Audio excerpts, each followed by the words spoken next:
Bonjour et bienvenue à l'émission Vie de foi. Aujourd'hui, nous parlons des mécanismes de la foi. Et aujourd'hui, on va se poser la question, mais pourquoi on a besoin de parler et d'apprendre ces choses? Pourquoi on a besoin de parler des mécanismes de la foi? Pourquoi on a besoin d'étudier même sur la foi? Est-ce que c'est important? Bien, oui, c'est important. Sinon, on ne ferait pas une série Vie de foi sur le sujet et on n'appellerait pas cette émission Vie de foi. Donc, c'est super important si nous voulons vivre ce que la parole de Dieu dit à notre sujet. Venez avec moi dans 1 Jean chapitre 5 au verset 4. Il est écrit, remarquez bien ceci, c'est notre verset, en fait, pour toute la série. « Tout ce qui est né de Dieu triomphe du monde. » Êtes-vous né de Dieu? Êtes-vous un enfant de Dieu? Avez-vous fait de Jésus le Seigneur de votre vie? Si vous êtes né de Dieu, bien, remarquez ceci. La Bible dit, « Et la victoire qui triomphe du monde, c'est notre foi. » Donc, tout ce qui est né de Dieu, ça c'est vous et moi, amen, triomphe du monde. Dieu nous appelle à marcher dans la victoire, amen. Et la victoire qui triomphe du monde, c'est notre foi. Notre foi, la foi qui nous appartient, et cette foi nous vient de Dieu. Donc, Hébreux 10, 38, aussi un autre verset qu'on va utiliser tout au long de cette série, « Mon juste vivra par la foi. » Donc, si je suis appelé à vivre par la foi, je devrais comprendre comment ça fonctionne. Je devrais comprendre les mécanismes de la foi. Mais c'est quoi ça, un mécanisme? Bien, je vais vous le définir selon le petit Larousse. En fait, un mécanisme, c'est le fonctionnement qui permet l'engrenage. Donc, le fonctionnement qui permet l'engrenage. Vous pouvez imaginer une montre suisse, par exemple. OK? Vous pouvez imaginer l'engrenage, par exemple. C'est une technologie constituée de roues dentées en contact qui se transmettent un mouvement de rotation. Amen? Donc, le mécanisme, c'est le fonctionnement qui permet l'engrenage. Donc, quand on parle des mécanismes de la foi, on parle du fonctionnement de la foi, OK, qui permet l'engrenage. Spirituellement, l'engrenage, c'est quoi? Une technologie constituée de roues dentées en contact qui se transmettent un mouvement de rotation. Donc, en fait, cette série, les mécanismes de la foi, on parle ici ce qui vous permet d'avancer, en fait, le fonctionnement spirituel, les choses qu'on devrait comprendre dans le monde de l'esprit qui vont nous aider. Ces choses-là vont nous aider à voir un mouvement de rotation, dans le sens l'avancement. On veut avancer, en fait. Les mécanismes de la foi vont vous permettre d'avancer dans votre vie spirituelle. Si vous ne comprenez pas les principes spirituels de la foi, si vous ne comprenez pas les lois spirituelles que Dieu a établies, bien en fait, vous pouvez avoir la foi de Dieu en vous. Dieu vous a donné cette foi-là, elle vous appartient. Vous avez reçu cette mesure de foi. Amen. Mais c'est comme si vous avez ces roues dentées, mais au lieu qu'elles fonctionnent comme ça, d'une bonne façon, bien peut-être il y a une roue ici, une autre roue là-bas, et puis finalement, vous essayez d'avancer, mais là, il n'y a rien qui fonctionne. Et puis, vous êtes un chrétien frustré, un chrétien peut-être déprimé, en colère. Il y a toutes sortes de chrétiens qu'on retrouve, mais c'est parce qu'ils n'ont pas entendu le message que je suis en train de vous prêcher aujourd'hui, un message qui va vraiment vous aider à discerner, en fait, que la foi, ce n'est pas simplement une croyance en Dieu. On a souvent cru, « Ah bien oui, j'ai la foi. » Nous parlons de la foi chrétienne. En fait, on parle d'un système de croyance. Oui, je crois en Dieu. Je crois que Jésus est mort sur la croix. C'est bon, il faut croire ces bonnes choses-là, absolument. C'est la parole de Dieu, nous croyons. Mais on doit aussi comprendre une dimension spirituelle concernant la foi. Je peux vous dire ce que j'ai pu voir dans ma vie, les percées que j'ai pu voir dans ma vie, c'est grâce à cette connaissance. La Bible nous dit, « Mon peuple périt faute de connaissance. » Si j'ignore les lois spirituelles de Dieu et je ne sais pas comment ces lois fonctionnent, bien, je vais être frustré. Je vais lire la parole de Dieu, je vais lire les textes qui vont me dire constamment que Dieu est bon, Dieu fait des grandes choses, que les promesses de Dieu sont pour nous, oui et amen. Mais pourtant, si je ne vois pas ces choses-là fonctionner dans ma vie, je vais me retrouver en tant que chrétien frustré, un chrétien frustré de la vie. Et puis les gens vont me voir et peut-être, au lieu de voir que je suis un enfant de Dieu, baptisé du Saint-Esprit, dans la joie du Seigneur, ils vont peut-être discerner sur moi quelqu'un de triste, malheureux. Et ce n'est pas ce que Dieu veut pour vous. Le texte qu'on l'a lu, en fait, Dieu nous appelle à marcher dans un cortège rempli de victoire. Amen. Et ça, c'est votre appel, dans le nom de Jésus. Donc, OK, on parle des mécanismes de la foi. Pourquoi? Bien, parce qu'on veut avancer, tout simplement. Aujourd'hui, je vous donne déjà la réponse. Mais maintenant, Mais c'est quoi ça, la foi? Qu'est-ce la foi au juste? On va aller ensemble dans Hébreux, chapitre 11, au premier verset. Hébreux, chapitre 11, au premier verset. Je vais vous lire dans la version Louis II, parce que c'est la version typique qu'on va tous lire. Donc, or, la foi est une ferme assurance des choses qu'on espère, une démonstration de celles qu'on ne voit pas. Donc, voilà ce qu'on a entendu toute notre vie. Donc, la foi, c'est une ferme assurance. Amen, c'est bon. Dans la Bible du Sommeur, il est écrit « La foi est une façon de posséder ». OK, donc, au-delà d'une assurance, maintenant, c'est une façon de posséder ce qu'on espère. C'est un moyen d'être sûr des réalités qu'on ne voit pas. OK, ça, c'est intéressant. Maintenant, venez avec moi dans la version King James, la version traduite King James. « Or, la foi est la substance des choses qu'on espère. » Donc, la substance, l'évidence des choses qu'on ne voit pas. Donc, la foi, moi, je vais vous enseigner aujourd'hui à partir de la version anglophone que je préfère ici, la version traduite. La foi est la substance, donc pas simplement une ferme assurance, mais elle est une substance et, en même temps, bon, des choses qu'on espère, et l'évidence des choses qu'on ne voit pas. L'évidence, ou si on veut, une manifestation des choses qu'on ne voit pas. Une substance, en fait, c'est l'essentiel du contenu de quelque chose. Donc, l'essentiel du contenu de quelque chose. Et pour la foi, on parle en fait de l'essentiel du contenu des choses qu'on espère. OK. Donc, la foi, ici, c'est une substance. Mais quelle sorte de substance? Une substance spirituelle. Cette substance, dans le monde de l'esprit, cette puissance, en fait, comme j'ai mentionné hier dans notre première émission, nous parlons d'une puissance de Dieu. La foi, c'est une puissance, c'est une force de Dieu. Et si certaines personnes diraient, « Ah, bien, moi, je comprends pas ça. En lisant la Bible, je crois pas que la foi, c'est plus qu'une croyance. Pour moi, la foi, c'est de croire en Dieu. » Oui, la foi, c'est de croire en Dieu. Mais on ne veut pas limiter, en fait, la révélation, à moins de vouloir tourner en rond dans la vie chrétienne. Mais si on veut avancer et comprendre les mécanismes de la foi, je veux comprendre aujourd'hui, en fait, que cette foi, c'est en fait une mesure que Dieu m'a donnée, une mesure précise d'une substance divine en moi, que Dieu a déposée en moi. Et dans Marc 11, la Bible me dit qu'avec cette foi, si je crois que ce que je dis arrive, je vais voir des choses s'accomplir dans le monde de l'esprit et dans le naturel. Mais premièrement, dans le monde de l'esprit. Donc, c'est une mesure de Dieu, la puissance de Dieu. Et la raison pourquoi je peux vous prouver, en fait, que la foi, c'est une force spirituelle, c'est parce que la Bible me dit que je peux déplacer une montagne par ma foi. J'ai entendu un chant il n'y a pas si longtemps, les gens priaient « Seigneur, déplace les montagnes ». Mais en fait, le texte ne dit pas que c'est Dieu qui déplace la montagne. Le texte dit plutôt que c'est moi, c'est vous. Vous déplacez la montagne par votre foi. Certainement, Dieu est l'auteur de la puissance parce que la foi vient de lui. Amen. Nous demeurons dans l'humilité. Nous savons, Seigneur, c'est vraiment grâce à toi. Tout ce que je peux vivre, c'est grâce à toi. Si je peux même respirer aujourd'hui, c'est grâce à toi. Tu es ma source en toutes choses, Seigneur Dieu. Donc, je veux être dans l'humilité, mais je dois aussi comprendre que Dieu me donne une responsabilité. Et des fois, on remet à Dieu ce que Dieu nous a remis. Donc, Dieu me dit que je peux déplacer des montagnes par ma foi. Bien, ma foi, c'est une puissance, une force spirituelle qui peut justement déplacer les choses que le diable voudrait peut-être m'envoyer dans ma vie pour me voler, m'égorger, me détruire.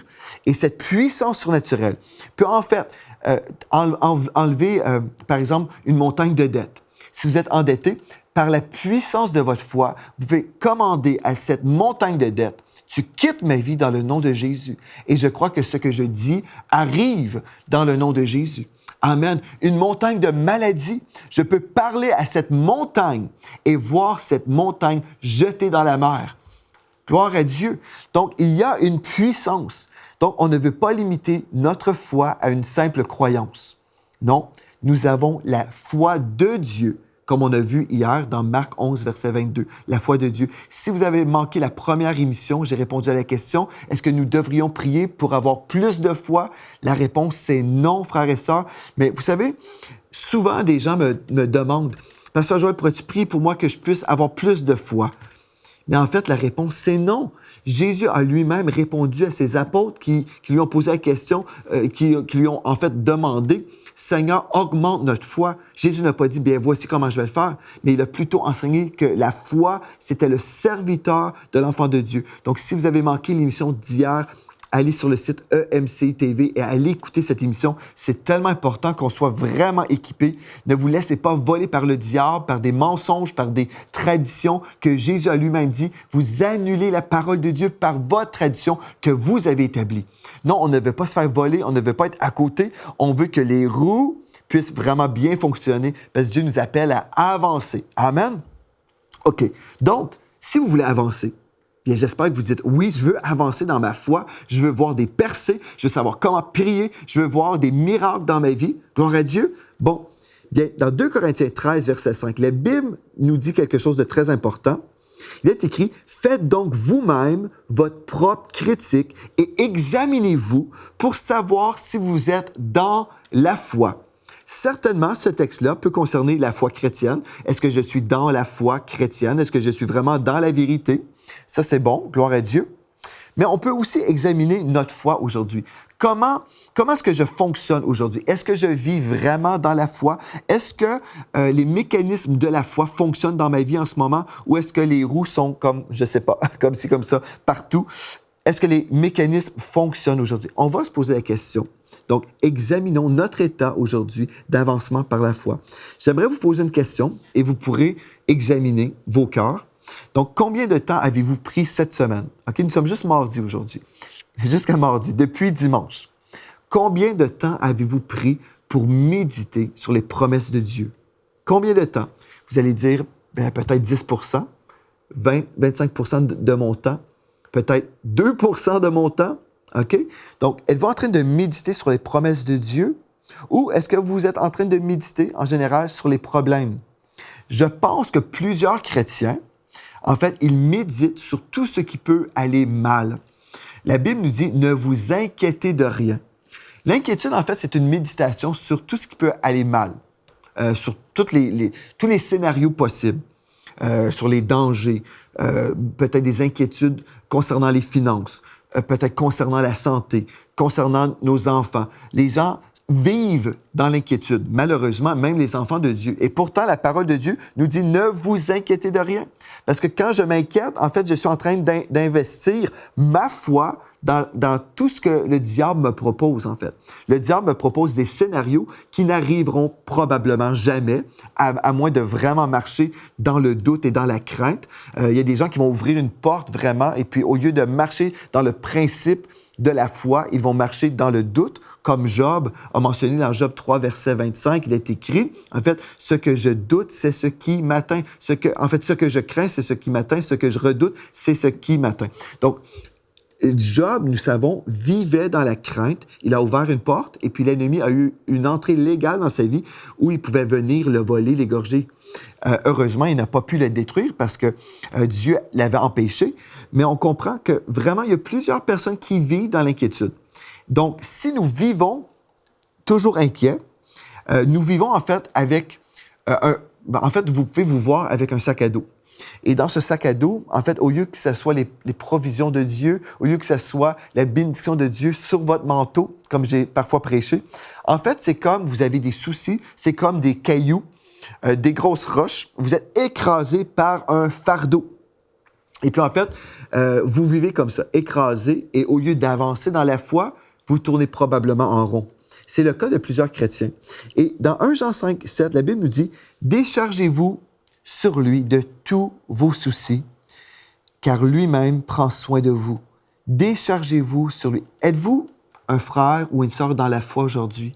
Est-ce que vous vous inquiétez constamment? Peut-être vous êtes un pasteur d'une église. Êtes-vous dans l'inquiétude? Avez-vous du mal à croire Dieu? Peut-être vous êtes là, vous êtes inquiet, vous pensez aux brebis de votre église et vous pensez peut-être même que Dieu vous appelle à vivre dans l'inquiétude. Peut-être vous savez, non, je sais que c'est pas ça, mais en fait, peut-être vous vivez votre ministère comme ça. Et vous pensez à vos brebis, vous êtes inquiet. Il y a des gens qui sont malades dans votre église et puis là, vous pensez à eux, mais vous êtes inquiet. La Bible nous dit, déchargez-vous ou placez sur lui tous vos soucis ou toute votre anxiété, car lui-même prend soin de vous. Amen. Souvent, on a une compréhension biblique de ces choses-là. On dit, oui, je dois le faire, mais Dieu aujourd'hui vous appelle à avoir une révélation pour finalement obéir. Oui, Dieu vous appelle à recevoir aujourd'hui même une révélation. Moi, je veux vraiment m'accorder avec vous. Si vous êtes dans l'inquiétude, c'est impossible que vous marchiez en ce moment dans la foi. C'est impossible. Mon juste vivra par la foi, mais plusieurs justes vivent dans l'angoisse et dans les inquiétudes. Ils vivent totalement tourmentés par le diable. Ils vivent en méditant sur les scénarios possibles, les désastres qui peuvent se présenter. Ils sont là en train de fixer leur regard sur les choses négatives. Ils regardent, au lieu de regarder au Seigneur, là où nous sommes rayonnants de joie, ils regardent en bas vers les circonstances et les scénarios que le diable envoie, qui sont fictifs en fait. Mais parfois, ces scénarios se réalisent parce qu'on a investi notre foi et ensuite, parfois, on va même s'accorder avec ce que le diable a dit. Ah, je vais mourir avant mon temps, admettons. Vous déclarez des paroles comme ça, des mensonges. Vous êtes là, vous dites, ah, je pense que je vais mourir dès l'âge de 40 ans parce que mon père est mort à 40 ans, mon grand-père. Et puis là, finalement, vous avez des craintes, mais vous accordez avec ces craintes-là et vous le déclarez. Vous ouvrez une porte au diable et finalement, ce que vous déclarez peut certainement arriver parce que la vie et la mort sont au pouvoir de la langue. Donc, aujourd'hui, on veut s'examiner, est-ce que je suis dans la foi ou dans la crainte? Si vous êtes dans l'inquiétude, vous êtes dans une dimension de crainte en dehors de la foi. Donc, voulez-vous aujourd'hui vous repentir? Vous dites, ben, je ne pensais pas que j'étais obligé de me repentir de ça. Oui, absolument. Si aujourd'hui, vous réalisez que vous vivez constamment dans la crainte, bien, vous êtes en dehors de cette dimension glorieuse de la foi. Dieu vous a donné la foi. Il vous a donné sa foi, une force surnaturelle pour marcher, pour avancer d'une façon triomphante. Dans le nom de Jésus, je veux prier pour vous maintenant. Si vous êtes angoissé, vous êtes dans l'inquiétude, soyez libérés dans le nom de Jésus. Oui, je veux déclarer sur vous maintenant le vent du Saint-Esprit qui vous visite là où vous êtes. Je veux déclarer la gloire de l'Éternel qui se lève sur vous. Et j'appelle toute oppression maintenant. Si vous êtes repentant et vous dites, je refuse de vivre dans la crainte, je refuse, dans le nom de Jésus, je veux tourner la page, je ferme cette porte maintenant. Dans le nom de Jésus, moi, je veux prier pour vous. Soyez dans la foi. Moi, je crois qu'il y a plusieurs chrétiens. Vous savez, je reviens d'un voyage en France et puis je reçois constamment cette parole qu'il y a plusieurs chrétiens qui vivent dans l'anxiété, qui vivent tourmentés par le diable. Et puis, j'étais dans la dernière réunion, j'étais à Strasbourg, je venais de prêcher 5 réunions dans la région de Paris, à Courcouronnes. Et puis, j'avais reçu cette parole. Là, j'arrive à Strasbourg et je reçois encore dans mon esprit qu'il y a des gens qui ont des esprits d'angoisse, ils vivent vraiment tourmentés. Mais j'ai reçu ça pendant la louange. Et puis là, j'ai prêché et puis j'ai donné d'autres paroles et j'avais oublié cette parole que Dieu m'avait donnée. Et vers la fin, bon, j'ai prié pendant 1 heure, je crois, pour les besoins des gens. Et à la toute fin, une petite sœur vient me voir et puis elle me dit, priez pour moi parce que je vis angoissée, je vis des angoisses, je vis toutes sortes d'anxiétés. Et puis là, je me suis rappelé de la parole que Dieu m'avait donnée. C'est vrai, il y a tellement de chrétiens qui vivent comme ça. Ce n'est pas le meilleur. Ce n'est pas le meilleur de Dieu pour vous. Dieu vous a donné sa foi pour vivre sa gloire, pour vraiment avancer dans la vie spirituelle, pour prendre du territoire dans le royaume de Dieu, pour le royaume de Dieu, et prendre du territoire, en fait, dans ce monde. Ce monde, en ce moment, est gouverné par le diable. Les choses terribles qu'on voit, c'est le diable qui fait des choses. Il vient voler les gens, les égorger, les détruire, les terroriser. Le diable est méchant. Et même le cœur de l'homme est méchant par-dessus tout. Et les hommes font des choses terribles, influencés par les esprits de ce monde méchant, par les autorités, par les principautés.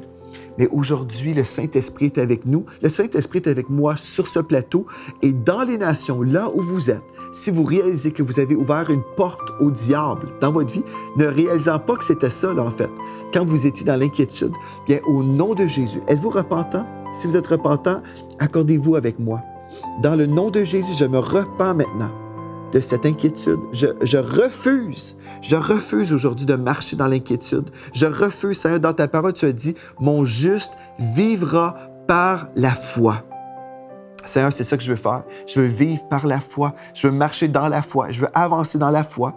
Donc, dans le nom de Jésus, je me repens. Purifie-moi, Seigneur Dieu. Je déclare de ma bouche que je ferme ces portes maintenant. Je ferme les portes à la crainte dans le nom de Jésus. Je ferme ces portes maintenant et je commande à tout esprit méchant qui me tourmentait, qui venait m'angoisser, dans le nom de Jésus, quittez ma vie maintenant. Accordez-vous avec moi, dites-le de votre bouche, tu quittes ma vie maintenant dans le nom de Jésus. Je déclare, je suis libre. Je suis libre dans le nom de Jésus. La présence de Dieu est ma portion. La présence de Dieu est ma portion. La paix de Dieu est ma portion. Dans le nom de Jésus. Alléluia.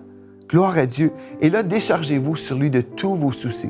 Vous pouvez commencer à le dire dans votre maison. Si vous étiez inquiet pour vos enfants, le diable vous disait toutes sortes de scénarios. Déclarez, mes enfants sont protégés dans le sang de Jésus. Je déclare le sang de Jésus sur mes enfants. Si vous avez été tourmenté pensant à votre santé ou à vos finances, commencez à déclarer la parole de Dieu. Prenez les promesses de Dieu qui concernent votre situation.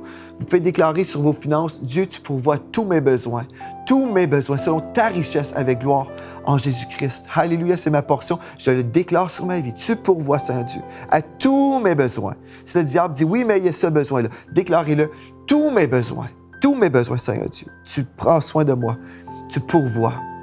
Oh, Seigneur Jésus, par tes meurtrissures, j'ai été guéri. Alléluia, gloire à Dieu. Ah, c'est merveilleux. On n'a pas besoin de vivre tourmenté, frères et sœurs. On n'a pas besoin de vivre tourmenté. On peut être libéré. Et aujourd'hui même, dans les nations, peu importe où vous êtes, peut-être en France, peut-être en Suisse, partout en Europe, en Allemagne, peu importe, même en Grèce. Je sais qu'il y a des frères et des sœurs qui nous suivent en Grèce, des francophones, en Afrique. Peu importe où vous êtes. Aujourd'hui, soyez revêtus de la présence de Dieu. Gloire à Dieu. Soyez libérés dans le nom de Jésus. Amen. Gloire à Dieu. Donc, on s'examine.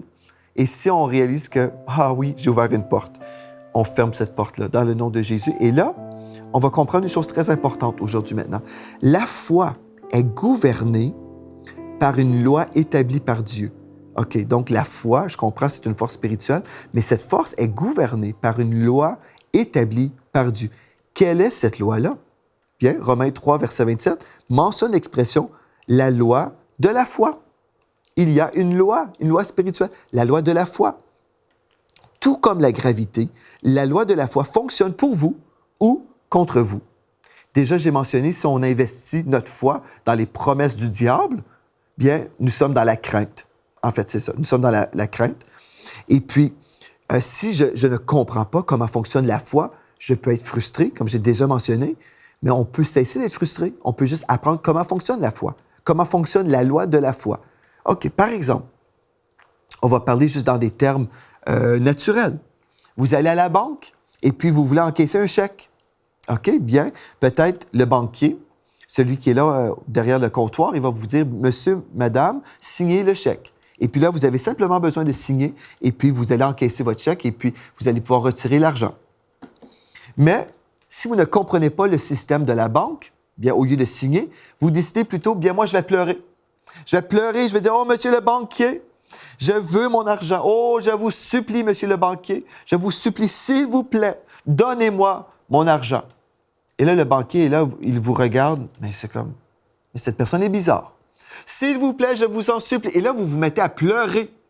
Vous vous mettez à vous prosterner, comme certains chrétiens vont faire. Vous allez vous mettre à genoux et vous allez implorer, « Oh, monsieur le banquier, s'il vous plaît, donnez-moi mon argent. » Plusieurs chrétiens fonctionnent comme ça avec Dieu. Dieu a établi des lois spirituelles. Dans le monde naturel, on a compris, on va signer tout simplement. Dans le monde spirituel, on doit signer aussi. Comment fonctionne cette loi de la foi? Comment fonctionne cette loi de la foi? Bien, est-ce que c'est en pleurant, en gémissant, en suppliant Dieu?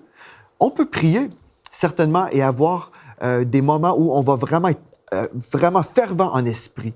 Gloire à Dieu, on va déclarer les paroles de Dieu. La parole nous parle aussi de prières, des supplications.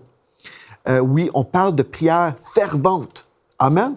Mais ce n'est pas une question d'être en dehors de la foi. En fait, on va être engagé dans un combat de la foi, croyant la parole de Dieu, en rappelant Dieu de sa parole. Nous allons être fervents en esprit. Par exemple, si vos enfants sont éloignés de Dieu en ce moment, ou ils s'éloignent de Dieu, vous pouvez prier et intercéder avec ferveur pour vos enfants. Gloire à Dieu, vous pouvez prier, « Oh Seigneur, Esprit de Dieu, touche mes enfants, touche mes enfants. Seigneur Dieu, je prie que tu les visites. » Et là, vous êtes remplis de foi, vous priez par la foi, avec ferveur, avec amour pour vos enfants. Peut-être vous pleurez même. Oui, c'est possible. Mais quand on parle d'une loi spirituelle, est-ce qu'on devrait juste être en train de pleurer ou on devrait faire comme dans le monde naturel? On va comprendre les lois, on va signer le chèque, et puis monsieur banquier va le prendre, et puis va nous donner notre argent, et c'est tout. C'est ça qu'on devrait faire. On doit apprendre comment fonctionne cette loi de Dieu. Donc, la loi de la foi, selon Romains 3, verset 27. Bien, dans Hébreux 11, 6, il est écrit « Sans la foi, il est impossible de lui être agréable en parlant de Dieu, car il faut que celui qui s'approche de Dieu croit que Dieu existe et qu'il récompense ceux qui le cherchent. » Vous devez comprendre ça, premièrement. OK, la loi de la foi, en fait, c'est une chose très importante qu'on va voir aujourd'hui. Ici, dans Hébreux 10, 38, « Mon juste vivra par la foi, mais s'il se retire du chemin de la foi, en fait, mon âme ne prend pas plaisir en lui. » La loi de la foi comprend, en fait, la puissance derrière nos paroles. Et on va voir dans les émissions qui vont suivre, je vais vraiment vous prouver bibliquement ce que je suis en train de vous dire. Je vais vous le prouver, on va aller verset par verset et on va voir vraiment comment Dieu nous a donné une autorité.